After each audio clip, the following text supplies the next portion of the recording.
आज का हमारा टॉपिक है मैथमेटिकल लॉजिक। नाउ अभी मैथमेटिकल लॉजिक जो है ये बहुत इंटरेस्टिंग चैप्टर है। 12th स्टैंडर्ड में ये जो चैप्टर रहेगा ये साइंस एंड कॉमर्स ये दोनों स्ट्रीम्स के लिए अवेलेबल है। और ये जो चैप्टर है ये सबसे इजीएस्ट चैप्टर अगर कोई मैथ्स में रहेगा तो that is mathematical logic. Now अभी ये जो चैप्टर है ये चैप्टर के अंदर आपका जो स्टेटमेंट्स रहेगा या फिर जो आपका आंसर रहेगा ये आंसर हमेशा ट्रू एंड फॉल्स ये दो ही आंसर्स आपको मिलने वाला है। तो दैट्स व्हाई ये जो चैप्टर है ये सबसे इजीएस्ट चैप्टर अगर कोई देखेंगे तो दैट इज मैथमेटिकल लॉजिक। अभी ये चैप्टर समझने के पहले मुझे ये समझना पड़ेगा कि स्टेटमेंट क्या होता है। नॉर्मली हम लोग इंग्लिश के अंदर जो सेंटेंसेस पढ़ते हैं ये सेंटेंसेस एंड स्टेटमेंट ये दोनों डिफरेंट चीज है। तो स्टेटमेंट का मतलब क्या रहेगा, कोई भी सेंटेंस को मैं स्टेटमेंट तभी बोल पाऊंगा जब भी वो ये दो कंडीशंस को फुलफिल कर पाए। तो कौन से वो दो conditions, that is it must be declarative. Any sentence that is declarative, declarative मतलब कुछ ना कुछ इंफॉर्मेशन को कन्वे कर रहा है, ठीक है। वो गलत रहेगा सही रहेगा वो बात का बात है, लेकिन इंफॉर्मेशन अगर कन्वे हो रहा रहेगा तो उसको बोलेंगे हम लोग स्टेटमेंट। एंड सेकंड चीज उसका जो आंसर रहेगा वो हमेशा ट्रू या फिर फॉल्स ये दोनों में से कोई भी एक होना चाहिए। अगर कोई आंसर उसका ट्रू एंड फॉल्स ये दोनों अगर रहेगा तो उसको हम लोग सेंटेंस नहीं बोल सकते। अभी हम लोग देखेंगे कि कौन सी कंडीशंस है कि जिसमें हम लोग उसको स्टेटमेंट नहीं बोल सकते। तो फर्स्ट हमारा कंडीशन है दैट इज एक्सक्लेमेटरी सेंटेंस। अगर एक्सक्लेमेटरी सेंटेंस मींस व्हाट कि जहां पर हमारा एक्सक्लेमेटरी मार्क आएगा, ठीक है। तो ये एक्सक्लेमेटरी मार्क अगर आएगा तो उसे हम लोग बोलेंगे सेंटेंस, लेकिन ये स्टेटमेंट नहीं रहेगा, ठीक है। तो अगर एक्सक्लेमेटरी मार्क कोई भी सेंटेंस में आता है तो वो सेंटेंस को स्टेटमेंट नहीं काउंट किया जा सकता। व्हाई? बिकॉज़ ये जो सेंटेंस रहेगा इसका आंसर ट्रू या फिर फॉल्स में मैं एक्सप्लेन नहीं कर सकता। It is just an expression. Second one is open sentence. Open sentence मतलब ऐसा सेंटेंस है जिसका आंसर ट्रू या फिर फॉल्स ऐसा मैं फिक्स्ड आंसर नहीं बता सकता। जैसे एग्जांपल है Salman Khan is the best actor in the world. अभी ये जो क्वेश्चन रहेगा ये क्वेश्चन अगर किसी बाई फैन को पूछेंगे तो वो बोलेगा यस, मतलब इसका आंसर रहेगा ट्रू। एंड बाकी पीपल्स के लिए इसका अगर आंसर पूछेंगे तो ये आंसर रहेगा उनके लिए फॉल्स, ठीक है। सो दैट्स व्हाई ये जो क्वेश्चन है इसका ट्रू एंड फॉल्स ये दोनों आंसर्स है। तो for such type of statements इसको हम लोग स्टेटमेंट नहीं बोल सकते। थर्ड रहेगा आपका इंपेरेटिव सेंटेंस। इंपेरेटिव सेंटेंस का मतलब क्या रहेगा, इंपेरेटिव सेंटेंस मतलब ऐसा सेंटेंस जिसके अंदर कोई कमांड या फिर कोई ऑर्डर दिया जाए। अभी कमांड और ऑर्डर को मैं ट्रू एंड फॉल्स में जस्टिफाई नहीं कर सकता। जैसे यहाँ पर एग्जांपल दिया आपको कम हियर। अभी कम हियर ये जस्ट एक ऑर्डर है, इसको हम लोग ट्रू एंड फॉल्स ये दोनों में डिनोट नहीं कर सकते। तो दैट्स व्हाई कोई भी इंपेरेटिव सेंटेंस जिसमें ऑर्डर या फिर कमांड किया जा रहा है उसको हम लोग स्टेटमेंट नहीं बोल सकते। एंड सबसे लास्ट में रहेगा हमारा इंटरोगेटिव स्टेटमेंट्स। इंटरोगेटिव सेंटेंसेस का मतलब रहेगा कि जिसके अंदर आपका क्वेश्चन मार्क आता रहेगा। क्वेश्चन मार्क मींस वहां पर कोई ना कोई क्वेश्चन पूछा जा रहा है, तो इन सच टाइप ऑफ केसेस उसको हम लोग स्टेटमेंट नहीं बोल सकते। सो नेक्स्ट अभी देखेंगे हम लोग कि स्टेटमेंट्स कौन से रहेंगे। इसके पहले हमने डिस्कस किया कि कौन से कंडीशंस में उसको हम लोग कोई भी सेंटेंस को स्टेटमेंट नहीं बोला जा सकता। अभी हम लोग डिस्कस करेंगे कि स्टेटमेंट्स कैसे होते हैं। तो सबसे पहला एग्जांपल है हमारा इंडिया इज अ कंट्री। अभी ये जो सेंटेंस है ये सेंटेंस का answer all over the world किसी को भी पूछेंगे तो इसका आंसर रहने वाला है आपका ट्रू। इसका मतलब क्या हुआ कि ये जो सेंटेंस है ये सेंटेंस का एक फिक्स्ड आंसर है दैट इज ट्रू। तो इसको मैं बोल सकता हूं स्टेटमेंट। सेकंड एग्जांपल है हमारा महाराष्ट्र इज अ कंट्री। अगर महाराष्ट्र इज अ कंट्री है अगर हम किसी को भी पूछेंगे तो इसका आंसर आएगा false. So in any condition इसका जो आंसर रहेगा ये फिक्स्ड है, ठीक है। तो जैसे हमारा कंडीशन था कि कोई भी सेंटेंस का आंसर अगर ट्रू और फॉल्स रहेगा, ठीक है, तो then we can call it as a statement. अभी ये स्टेटमेंट्स क्या होता है, कौन से कंडीशंस में स्टेटमेंट नहीं बोला जा सकता, ये सब तो डिस्कस कर लिया।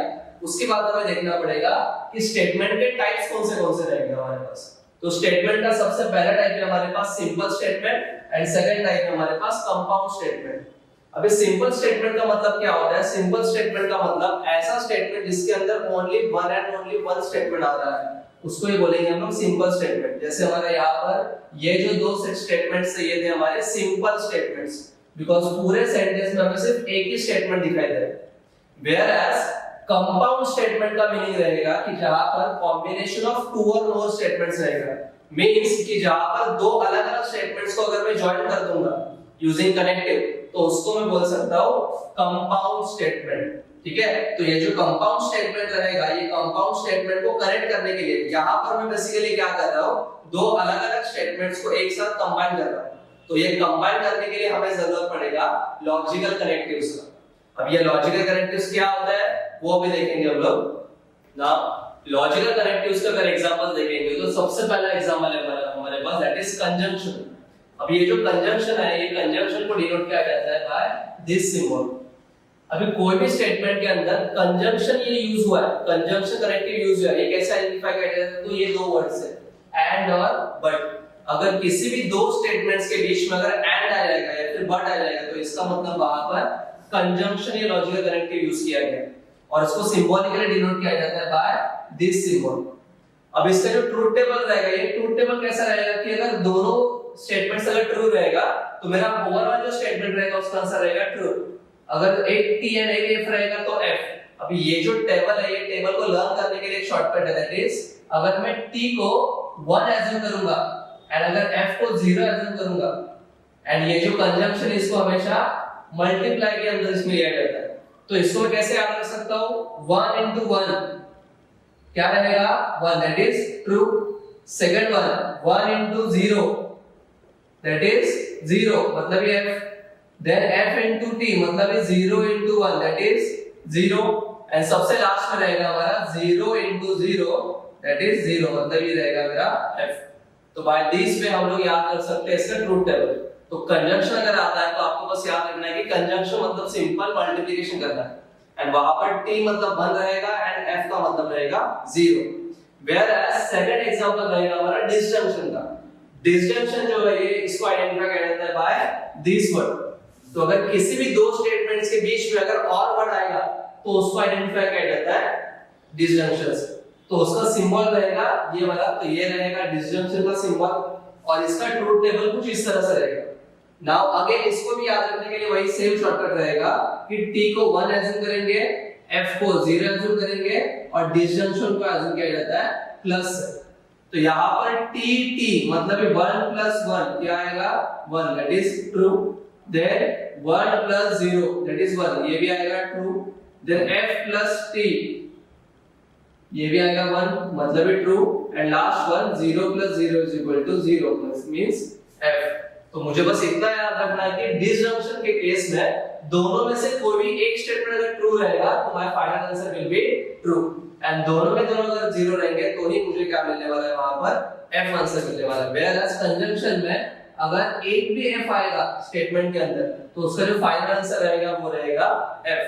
नाउ इसके अगर मैं एग्जांपल्स देने जाऊंगा तो एग्जांपल्स रहेगा like this, India is a country and Maharashtra is a state. तो यहाँ पर दो स्टेटमेंट्स का मैंने यूज किया, India is a country and Maharashtra is a state and दोनों को कनेक्ट करने के लिए मैंने बीच में यूज किया हुआ है यहाँ पर स्टेटमेंट दैट इज एंड। ठीक है, तो इन दिस वे हम लोग लॉजिकल कनेक्टिव्स का यूज कर सकते हैं और इसको याद रख सकते हैं। Now next logical connective है हमारा that is conditional statement।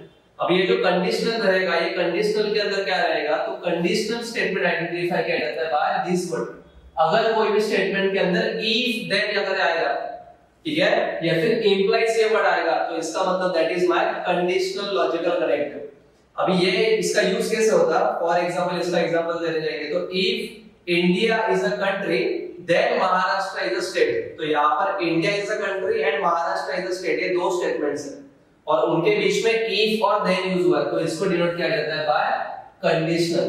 और इसका जो सिंबल है, ये सिंबल है हमारा ये सिंगल डायरेक्शन में एरो। अभी इसको यूज कैसे किया जाता है, तो इसके लिए इसका ट्रूथ टेबल ऐसा रहेगा। तो इसको याद रखने का भी शॉर्टकट क्या है कि अगर आपका ओनली t implies f, इसका आंसर ओनली f रहेगा, बाकी सारे कंडीशंस के लिए आपका जो आंसर रहेगा दैट विल बी ट्रू। ठीक है, नेक्स्ट है हमारा biconditional statement. Biconditional statement जो रहेगा इसको आइडेंटिफाई किया जाता है by this phrase if and only if. तो अगर ये फ्रेज किसी भी स्टेटमेंट के अंदर आता है तो इसका मतलब that is by conditional logical connective और इसका जो सिंबल है ये रहेगा बोथ डायरेक्शन का जो एरो रहेगा ये रहेगा बाय कंडीशनल का सिंबल और इसको डिनोट किया जाता है बाय दिस और इसको याद रखने का शॉर्टकट है कि यहाँ पर अगर सेम साइंस रहेंगे कि जैसा टी टी एफ एफ, तो उसका जो आंसर रहेगा वो रहेगा ट्रू। एंड अगर डिफरेंट रहेगा तो आंसर रहेगा false. T F F T, तो आंसर रहेगा फॉल्स। तो अगर सेम अगर कंडीशंस आ जाती है ट्रू ट्रू या फिर फॉल्स फॉल्स, तो उसका आंसर रहेगा ट्रू। एंड अगर डिफरेंट कंडीशंस आते हैं that is true and F F and true, then इसका आंसर रहेगा हमारा फॉल्स। नेक्स्ट लॉजिकल कनेक्टिव है हमारा दैट इज नेगेशन। अभी ये जो नेगेशन है, नेगेशन के अंदर क्या रहेगा अभी यहाँ पर हमें कि अगर कोई भी वैल्यू अगर ट्रू रहेगा तो उसका नेगेशन आएगा फॉल्स। दैट इज नेगेशन को मैं ऐसे याद रख सकता हूँ कि यहाँ पर जो भी ऑपरेशन करने के लिए बोला रहेगा उसका आपका रिवर्स करना है।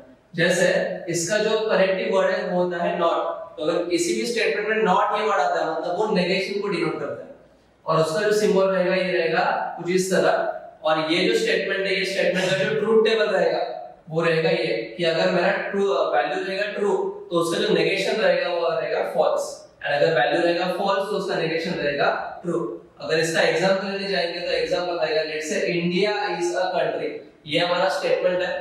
और इसका नेगेशन अगर मैं करने जाऊंगा, नेगेशन मींस व्हाट कि इसका मुझे रिवर्स करना है, तो वो रहेगा India is not a country. मतलब क्या कि नॉट ये वर्ड अगर आता है तो इसको डिनोट किया जाता है बाय वर्ड नेगेशन।